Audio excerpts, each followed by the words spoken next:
पंचायतों में आरक्षण देना है तो बहुत आराम से दे देते हैं,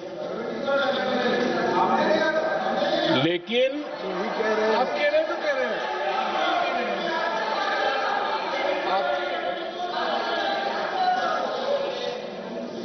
पंचायतों में आरक्षण देना है तो आराम से देते हैं, क्योंकि उसमें उनको खुद का पद जाने का डर नहीं लगता है।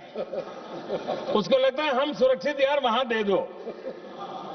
ये उस समय गलियारों में बहुत चर्चा थी कि बोले कभी नहीं करेंगे यहां बैठे हुए, क्यों? क्योंकि उनका कुछ जाएगा, और इसलिए और बगे पंचायत का हो जाता है, 50% तक पहुंच गए। मैं राजनीतिक दृष्टि से और भी एक बात समझाना चाहता हूं साथियों। आज से 25 साल 30 साल पहले जिसने भी विरोध किया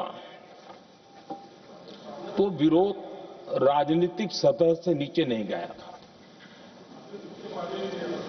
आज ऐसा समझने की गलती मत करना। पिछले 25-30 साल में ग्रास रूट लेवल पे पंचायती चुनाव व्यवस्थाओं में जीत करके आई हुई बहनों में एक पॉलिटिकल कॉन्शियसनेस है। वे ओपिनियन मेकर हैं ग्रास रूट लेवल पे। 30 साल पहले वो शांत रहती थी, बोलती नहीं थी, समझती थी, बोलती नहीं थी। आज वो वोकल है, और इसलिए अब जो भी पक्ष विपक्ष होगा, वो जो लाखों बहनें कभी न कभी पंचायत में काम कर चुकी है, प्रतिनिधित्व कर चुकी है, जनता के सुख दुख की समस्याओं को गहराई से देखा है, वो आंदोलित है। वो कहती हैं कि झाड़ू कचरा वाले काम में तो हमें जोड़ देते हो, वो तो परिवार में भी पहले होता था, अब हमें निर्णय प्रक्रिया में जोड़ो, और निर्णय प्रक्रियाएं विधानसभा में और पार्लियामेंट में होती है।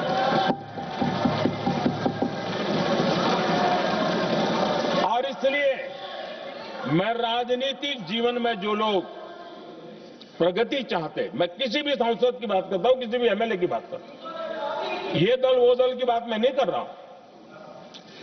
जो भी राजनीतिक जीवन में सफलतापूर्वक आगे बढ़ना चाहते हैं, उनको ये मान के चलना पड़ेगा कि पिछले 25-30 साल में लाखों बहनें ग्रास रूट लेवल पर लीडर बन चुकी हैं। अब उनके अंदर सिर्फ यहां 33% का नहीं, वहां भी वो आपके फैसलों को प्रभावित करने वाली है। और इसलिए जो आज विरोध करेंगे उसको लंबे समय तक कीमत चुकानी पड़ेगी, लंबे समय तक कीमत चुकानी पड़ेगी। और इसलिए राजनीतिक समझदारी भी इसी में है कि हम ग्रास रूट लेवल पर महिलाओं की जो पॉलिटिकल लीडरशिप खड़ी हुई है, उसको आपने अब कंसीडर करना पड़ेगा। यहां मैंने सुना हमारे मुलायम सिंह जी थे, तब से एक विषय चला रहे हैं, उनके परिवार वाले भी चला रहे हैं। आप देश की बहनों पर भरोसा करो ना, उनकी समझदारी पर भरोसा करो। एक बार 33% बहनों को यहां आने दो, आकर के उनको निर्णय करने दो, किसको देना है, किसको नहीं देना है, इस वर्ग को देना, उस वर्ग को देना, करेंगे वो निर्णय। हम उनके सामर्थ्य पर आशंका क्यों करते भाई? एक बार आने तो दो,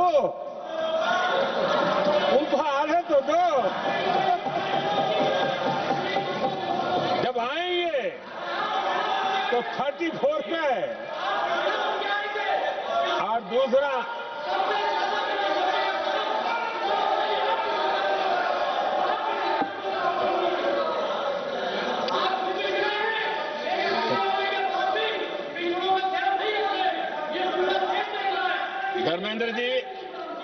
धर्मेंद्र जी, मैं आपका बहुत आभारी हूं कि आपने मेरी पहचान करा दी। ये बात सही है, मैं अति पिछड़े समाज से आता हूं।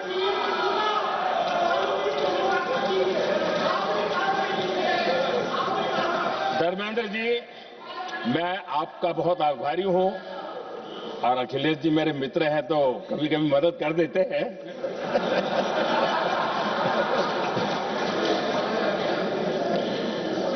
ये बात सही है कि मैं अति पिछड़े समाज से आता हूं, लेकिन मेरा दायित्व समाज के सबको साथ लेके चलने का है और यही मेरे संविधान ने मुझे यही रास्ता दिखाया है।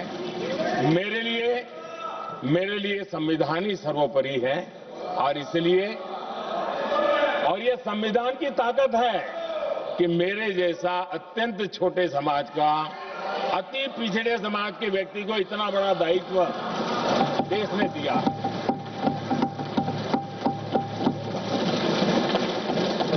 और इसलिए मैं तो देशवासियों का ऋणी हूं और मैं तो संविधान निर्माताओं का ऋणी हूं कि जिसके कारण आज मैं यहां हूं। लेकिन आदरणीय अध्यक्ष जी, प्रधानमंत्री शिकायत की तो अच्छी बात है कि वो पिछड़ी जाति का स्वीकार कर रहे हैं, लेकिन हम पिछड़ी जातियों के साथ अन्याय न करें, इतना निवेदन है।